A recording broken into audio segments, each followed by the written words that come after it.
এয়া দেখিছেনে আৰু চাওকচোন এয়া এয়া দেখিছেনে ইমান ধুনীয়াকে একদম ভাং খাই গৈছে গুৰি হৈ গৈছে বাহিৰটো একেবাৰে মচমচীয়া আৰু ভিতৰখন এনে ধৰণে পাব মানে বহুতে ভাল খাবলে প্ৰথমে আপোনালোকক নমস্কাৰ জনাই মোৰ চেনেললৈ স্বাগতম জনাইছোঁ আজি মই আপোনালোকৰ মাজলৈ বহুত ধুনীয়া এটা ৰেচিপি লৈ আহিছোঁ প্ৰথমে মই আপোনালোকক এটা পিছ চাৰিও পিনৰ পৰা দেখুৱাইছোঁ দেখিছেনে এইটো নমকিন হয় আৰু মথৰি বুলিও কয় এই মথৰিটো বহুত সহজে আমাৰ পাকঘৰত থকা কেইটামান বস্তুৰে বনাব পাৰি বনাবলৈ একেবাৰে সহজ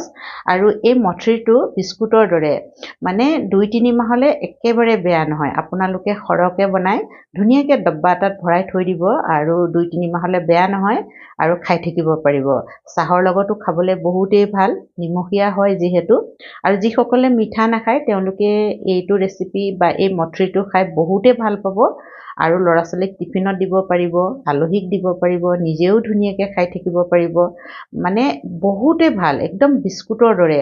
আৰু মই বেছিকে নকওঁ আপোনালোকে বনালেহে গম পাব বনাই খালেহে গম পাব আৰু এতিয়া মই এটা ভাঙি দেখুৱাওঁ তেতিয়াহে আপোনালোকে গম পাব সঁচাই মানে কেনেকুৱা আৰু এইটো বাহিৰটো একেবাৰে মচমচীয়া হয় আৰু ভিতৰখন একেবাৰে চফ্ট দেখিছেনে কিমান ধুনীয়া জালি এয়া পৰিছে মই এটা এতিয়া ভাঙি দেখাওঁ আপোনালোকৰ আগত এয়া চাওকচোন ইমান ধুনীয়াকে ভাং খাই গৈছে আৰু এয়া চাওকচোন মই মোহাৰি দেখুৱাইছোঁ দেখিছে কিমান ধুনীয়াকে গুৰি হৈ গৈছে মানে বহুতে টেষ্টি বাহিৰটো মচমচীয়া আৰু ভিতৰখন একেবাৰে চফ্ট এতিয়া আহকচোন মইনো এই মথৰি নমকিনটো কেনেধৰণে বনালো তাকে মই আপোনালোকৰ আগত আজি দেখুৱাম নমকিনটো বনাবৰ কাৰণে মই এইবাৰ লৈছোঁ ময়দা আৰু ময়দাৰ সলনি আপোনালোকে আটাও ল'ব পাৰে ভাবিলোঁ এইবাৰ ময়দাৰে বনাই চাওঁ ময়দাৰে অকণমান সোৱাদো হয় কেতিয়াবা ময়দাৰ বস্তু খাবলৈও মন যায় নহয় জানো বাৰু আৰু সেইকাৰণে মই এয়া এপোৱামান হ'ব ময়দা লৈছোঁ আৰু এতিয়া ইয়াত আমি সোৱাদ অনুসৰি নিমখ এয়া মিলাই লৈছোঁ যিমান দিয়ে আৰু আপোনালোকে আৰু তাতে মই দিছোঁ এয়া জিৰা আধা চামুচ হ'ব এয়া দিছোঁ আৰু লগতে দিছোঁ এয়া জনি গুটি আজৱাইন বুলিও কয় আধা চামুচ আৰু লগতে মই দিম এয়া হৈছে কচুৰি মেথি শাক শুকুৱাই থৈ দিয়ে কচুৰি মেথি বুলি কয় কচুৰি মেথিটো দিলে সোৱাদটো বৰ ধুনীয়া আহে আৰু খাবলৈ বহুত সোৱাদ লগা হয় আৰু হেলথিও হৈ পৰে আৰু ইয়াতে আমি এতিয়া দিম অকণমান বেকিং পাউডাৰ এয়া চাওকচোন এইটো বেকিং সোডা নহয় এইটো বেকিং পাউডাৰ হয় বেকিং পাউডাৰ আধা চামুচো নহয় আধা চামুচতকৈ কমে দেখিছেনে মই বেকিং পাউডাৰ মিলাই দিছোঁ আৰু এতিয়া এই শুকান বস্তুখিনি মই অকণমান প্ৰথমতে মিলাই ল'ম এয়া ধুনীয়াকৈ মই মিলাই ল'লোঁ এতিয়া মাজতে অকণমান গাঁতৰ লেখীয়া এটা কৰি দিছোঁ আৰু এতিয়া ইয়াতে মই ঘি মিলাই দিম এয়া ঘি মই গৰু ঘিউ দিছোঁ এয়া দেখিছেনে ডাঙৰ চামুচেৰে 3 চামুচমান হ'ব এয়া দি দিছোঁ আৰু এতিয়া মই এই গোটেইখিনি ভালকে সানি ল'ম প্ৰথমতে ঘিখিনি যাতে ভালদৰে আমাৰ ময়দাখিনিত লাগি যায় এয়া দেখিছেনে ধুনীয়াকৈ মই সানি লৈছোঁ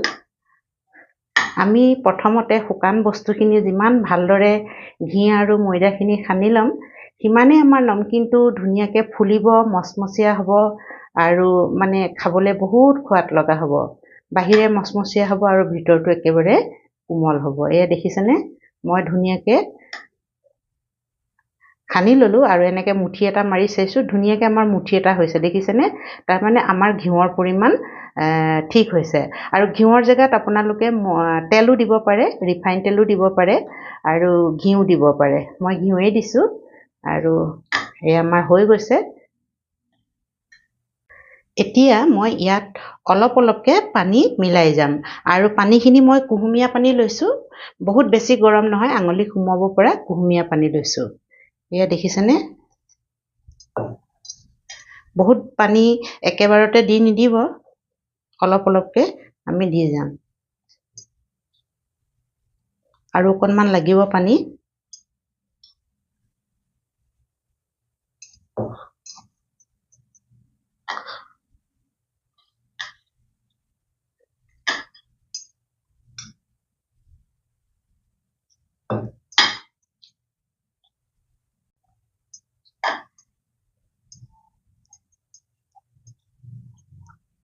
এই আপোনালোকে দেখিছেনে মই ময়দাখিনি মঠি ললো কিন্তু একেবাৰে মিহিকে মই মঠি লোৱা নাই এই মাজে মাজে ক্ৰেক দেখিছেনে এইবোৰ ক্ৰেক আছে আৰু এনে ধৰণে আমি মঠি ল'ব লাগিব আটাৰে যেতিয়া আমি ৰুটিটো বনাও বহুত ধুনীয়া মিহিকে আমি মঠি লওঁ নহয় নে ঠিক সেইদৰে আমি মঠিব নালাগিব এয়া দেখিছেনে কিমান ক্ৰেক আছে মানে যেনে তেনে আমাৰ ময়দাখিনি বান খায় এয়া দেখিছেনে ধুনীয়াকে আমাৰ ময়দাখিনি এটা লাডু হিচাপত বান খাই গ'ল আৰু এনেদৰে আমি নমকিনটো বনাবৰ কাৰণে ময়দাখিনি মঠি ল'ব লাগিব এইটো বহুত ইম্পৰ্টেণ্ট কথা তেতিয়াহে আমাৰ ময়দা মানে নমকিনটো ধুনীয়াকে লেয়াৰ আহিব আৰু ধুনীয়াকে ফুলিব আৰু খাবলৈও বহুত ভাল হ'ব এইটো বহুত ইম্পৰ্টেণ্ট কথা আপোনালোকে চাওকচোন কেনেদৰে মই আটাখিনি মুঠি ল'লো আৰু একদম মানে কোমলো হ'ব নালাগে দেই অলপ আৰু বহুত বেছি টানো হ'ব নালাগে এয়া চাওক এনেকুৱা ধৰণে হ'লে হ'ব এই আমাৰ হৈ গৈছে এতিয়া মই এইখিনি 10 মিনিটৰ কাৰণে ঢাকি থৈ দিম ৰেষ্টত থম এয়া আমাৰ 10 মিনিট হৈ গ'ল এতিয়া আমি চাওঁ এয়া দেখিছেনে আমাৰ ধুনীয়াকে হৈ আছে আৰু এতিয়া এইখিনি আমি বাটিটোৰ পৰা আঁতৰাই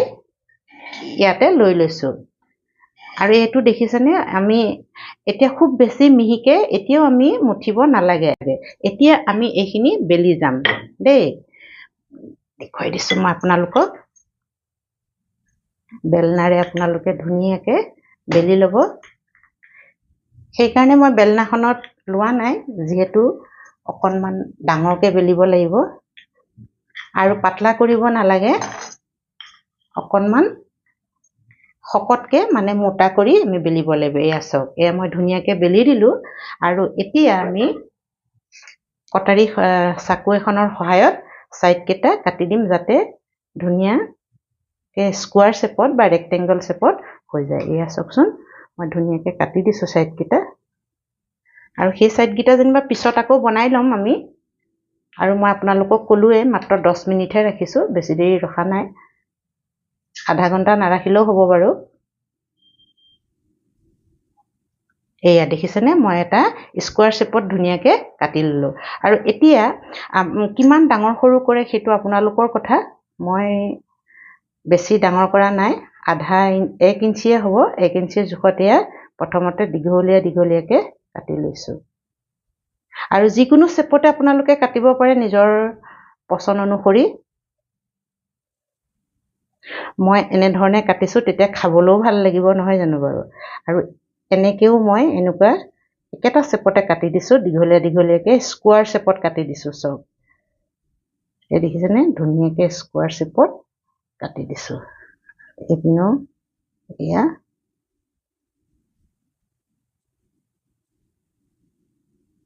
স্কোৱাৰ শেপত কাটি দিছোঁ এইকেইটা অকণমান সাইজটো ডাঙৰ যেনে লাগিলে বাৰু একো নাই মই সমান কৰি কাটি দিওঁ এইখিনি আকৌ মই পিছত আগৰ দৰে লাডু বনাই ল'ম পেলনি নাযায় এয়া এনেকে লাডু বনাই ল'ম এইখিনি আকৌ মই বেলি পেলানি এনেকে স্কোৱাৰ শেপত কাটি দিম এয়া দেখিছেনে আপোনালোকে কিমান ধুনীয়াকে মই কাটি ল'লোঁ আৰু এতিয়া এইখিনি এখন প্লেটত মই উঠাই ল'ম উঠাবলৈ একেবাৰে সহজ এনেকৈ কৰিলে হয় এয়া আৰু আপোনালোকক মই কিমান শকত মানে বস্তুটো আমাৰ মোটা হৈছে এইটো দেখুৱাইছোঁ এয়া দেখিছেনে এয়া চাওক আৰু মাজত এয়া দেখিছেনে কিমান ধুনীয়া লেয়াৰ আহিছে এয়া এতিয়া মই গোটেইখিনি এক পিচ কৰি ইয়াত উঠাই ল'ম প্লেটখনত উঠাই ধুনীয়াকে মানে আঁতৰি আহিছে লাগি ধৰা নাই এয়া মই গোটেইখিনি প্লেটখনত উঠাই ল'লোঁ আৰু এতিয়া ভাজিব লাগিব মই আপোনালোকক ভাজি দেখুৱাওঁ এয়া মই এখন কেৰাহী গেছত পাতি দিলোঁ আৰু তেল দি দিছোঁ তেলখিনি গৰম হৈছে তেলখিনি আমাৰ এনেধৰণে গৰম কৰিব লাগিব বহুত বেছি গৰম হ'ব নালাগে মানে আঙুলিটো যদি আমি তাত দি দিওঁ আমাৰ আঙুলিটো পুৰিব নালাগিব এই কুহুমীয়া গৰম বুলি যে কয় তেনেধৰণে আমি তেলখিনি গৰম কৰি ল'লোঁ আৰু এতিয়া আমি ইয়াত আমি বনাই থোৱা নমকিনবোৰ এপিচকে দি যাম এয়া দেখিছেনে আপোনালোকে তেলত দিওঁতে ধৰিবই পাৰিছে তেলখিনি কিমান গৰম হৈছে মানে বেছি গৰম হোৱা নাই এয়া অকণমান ওপৰলৈ বুৰবুৰণি তেনেকুৱা উঠি আহিছে এয়া দি যাম লাহে লাহে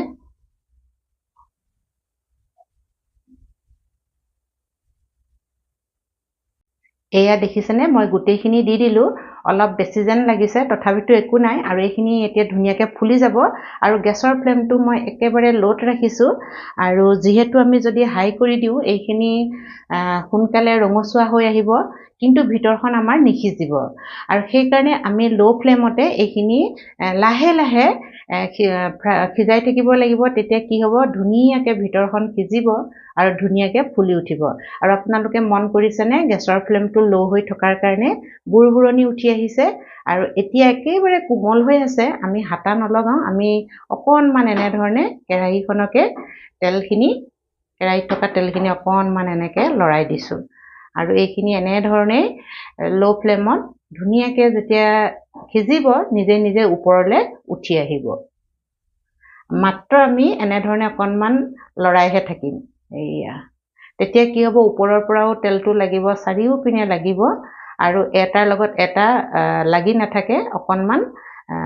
মানে এৰাই থাকিব নতুবা লাগিও যাব পাৰে হয়তো এয়া আপোনালোকে দেখিছেনে আমাৰ সাইজটো ফুলি উঠিছে আৰু ধুনীয়াকৈ আমাৰ এটা সাইড ৰং আহি গৈছে আৰু এতিয়া আমি এইখিনি সাইডটো চেঞ্জ কৰি দিম উল্টিয়াই দিম এয়া আপোনালোকে দেখিছেনে মই গোটেইখিনিৰে সাইডটো চেঞ্জ কৰি দিলোঁ আৰু এতিয়া এইখিনি ঠিক আগৰ দৰে আমি লো ফ্লেমতে আৰু 5 মিনিটমান ভাজিব লাগিব আৰু দুইটা সাইড ধুনীয়া যেতিয়া ৰঙচুৱা হ'ব আৰু ফুলিব এইখিনি আৰু ধুনীয়াকৈ যেতিয়া ফুলি যাব তেতিয়া আমি তেলৰ পৰা উঠাই ল'ম আৰু ফ্লেমটো কেতিয়াও হাই কৰিব নালাগে হাই কৰিলে মই কৈছোঁৱে একদম ৰং আহি যাব আৰু কিন্তু ভিতৰখন নিসিজিব এনেদৰে আমি ধুনীয়াকৈ আৰু অলপ দেৰি ভাজি থাকিম এয়া আপোনালোকে দেখিছেনে আমাৰ নমকিনখিনি আৰু এই বস্তুটোক মথৰি বুলিও কয় দেই মথৰি বুলিও কয় আৰু নমকিন বুলিও ক'ব পাৰি ধুনীয়াকৈ একদম ৰঙচুৱা হৈ গ'ল আৰু ধুনীয়াকৈ আমাৰ ফুলি গৈছে এয়া দেখিছেনে বহুত ধুনীয়াকৈ হৈ গৈছে আৰু এতিয়া মই কি কৰিম আৰু গেছৰ ফ্লেমটো যিহেতু আমাৰ লোত আছিলে মই 1 মিনিটৰ কাৰণে হাই কৰি দিছোঁ মই লো ফ্লেমৰ পৰা হাই কিহৰ কাৰণে কৰিছোঁ আপোনালোকে জানেনে কাৰণ লো ফ্লেমত যদি আমি এই নমকিনখিনি বা মথৰিখিনি উঠাই দিওঁ তেতিয়া আমাৰ ইয়াত তেল বহুত লাগি থাকিব হাই ফ্লেম কৰি দিলে কি হ'ব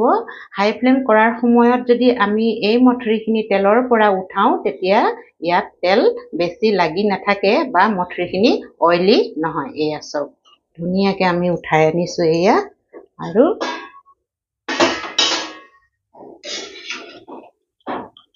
এয়া চাওকচোন কিমান ধুনীয়া লাগিছে দেখিছেনে একদম ধুনীয়াকৈ আমাৰ ফুলি গৈছে আৰু একেবাৰে লেয়াৰ আহিছে আপোনালোকে চাওকচোন ওচৰৰ পৰা মই দেখাইছোঁ এয়া এতিয়া মই তেলৰ পৰা গোটেইখিনি উঠাই ল'ম মই এয়া কিমান ধুনীয়াকৈ ফুলি গৈছে আমি দিবৰ সময়ত সাইজটো কিমান সৰু আছিলে আৰু এতিয়া মই গেছটো অফ কৰি দিছোঁ কাৰণ তেলৰ টেম্পাৰেচাৰটো বহুত হাই হৈ গৈছে আমি সেকেন্ড বেচ ভাজিব লাগিব সেইকাৰণে মই গেছটো অফ কৰি দিলোঁ এতিয়া এয়া সব গোটেইখিনি মই উঠাই ল'লোঁ আৰু আপোনালোকক মই দেখুৱাইছোঁ এয়া চাওকচোন কিমান ধুনীয়াকৈ আমাৰ মথৰিখিনি হৈছে মই পিছত ভালকৈ দেখুৱাম বাৰু আপোনালোকক এতিয়া মোৰ এটা বেচ হৈ গ'ল আৰু অলপমান আছে আৰু সেইখিনিও মই এতিয়া তেলতে দি যাম কিন্তু মই গেছটো অফ কৰি দিলোঁ দেই কাৰণ বহুত গৰম হৈ আছে তেলখিনি সেইকাৰণে মই অফ কৰি দিছোঁ গেছটো আকৌ অন কৰিম মই গোটেইখিনি দি হোৱাৰ পিছত আৰু এপিচ এপিচকৈ মই আগৰ দৰেই গোটেইখিনি দি যাম তেলত খাবলৈ বহুত ভাল লাগে আপোনালোকে যদি এনেধৰণে মথৰি বনাইছে আপোনালোকে জানে এই খোৱাটোৰ কথা আৰু যদি বনোৱা নাই এবাৰ বনাই চাব কাৰণ নিমখীয়া হয় আৰু ইয়াত মই কি দিছোঁ আপোনালোকে দেখিছে জিৰা দিছোঁ আজৱাইন দিছোঁ কচুৰি মেথি দিছোঁ বহুত ধুনীয়া সোৱাদ আহে আৰু আপোনালোকে যদি ভাবে ময়দাৰে নবনাও আটাৰেও বনাব পাৰে একো নহয় এয়া চাওক দেখিছেনে মই গেছটো এতিয়ালৈকে জ্বলোৱা নাই দেই বহুত তেলখিনি গৰম হৈ আছে সেইকাৰণে মই অকণমান দেৰি পিছতেহে গেছটো জ্বলাই দিম আৰু লো ফ্লেমত আগৰ দৰে মই ধুনীয়াকৈ ভাজি যাম আৰু ইলুটি খিলুটি কৰি লো ফ্লেমতে ভাজি পেলানি আপোনালোকৰ আগত দেখুৱাম এয়া এপুৱা ময়দাৰে কিমান ধুনীয়াকৈ মই মঠৰিখিনি বনাই ল'লোঁ আৰু এতিয়া বহুত গৰম হৈ আছে। যেতিয়া ঠাণ্ডা হ'ব মই ধুনীয়াকৈ আপোনালোকৰ আগত প্লেটত সজাই দেখুৱাম। এনে মোৰ নমকিনখিনি বনাই হৈ গ'ল। মই ধুনীয়াকৈ প্লেট এখনত সজাই থৈছোঁ আপোনালোকক দেখুৱাবৰ কাৰণে। প্ৰতিটো পিচ ইমানেই ধুনীয়া হৈছে, জালিদাৰ হৈছে আৰু ধুনীয়াকৈ ফুলি গৈছে আৰু খাবলৈ মানে বহুতে সোৱাদ লগা। বাহিৰখন মচমচীয়া, ভিতৰটো একেবাৰে কোমল। খাবলৈ বহুত সোৱাদ লগা হয়। 2-3 মাহলৈ ৰাখি থ'লেও বেয়া নহয়। আপোনালোকে এবাৰ বনাই বহুত দিনলৈকে খাই থাকিব পাৰিব। আৰু এতিয়া আপোনালোকে দেখিলেই মই এই নমকিনটো বা মঠৰিটো কেনেধৰণে বনালোঁ। আৰু যদি ভিডিঅ'টো চাই আপোনালোকৰ ভাল লাগিল তেতিয়াহ'লে লাইক কৰিব, শ্বেয়াৰ কৰিব আৰু কমেণ্টছ কৰিব। যিসকলে মোৰ চেনেলটো ছাবস্ক্ৰাইব কৰা নাই তেওঁলোককো অনুৰোধ কৰিছোঁ যাতে মোৰ চেনেলটো ছাবস্ক্ৰাইব কৰি লয় আৰু কাষতে থকা বেল আইকনটো দবাই দিয়ে। আপোনালোকৰ মৰম আৰু আশীৰ্বাদ পাই মোৰ চেনেলটো আগবাঢ়ি গৈছে আৰু আগবাঢ়ি যোৱাত সহায় হৈছে আৰু মই আশা কৰোঁ এইদৰে মোক মৰম আৰু আশীৰ্বাদ কৰি মোৰ চেনেলটো আগবঢ়াই লৈ যাব। আজিৰ ভিডিঅ'টো মই ইমানতে সামৰিছোঁ। ধন্যবাদ।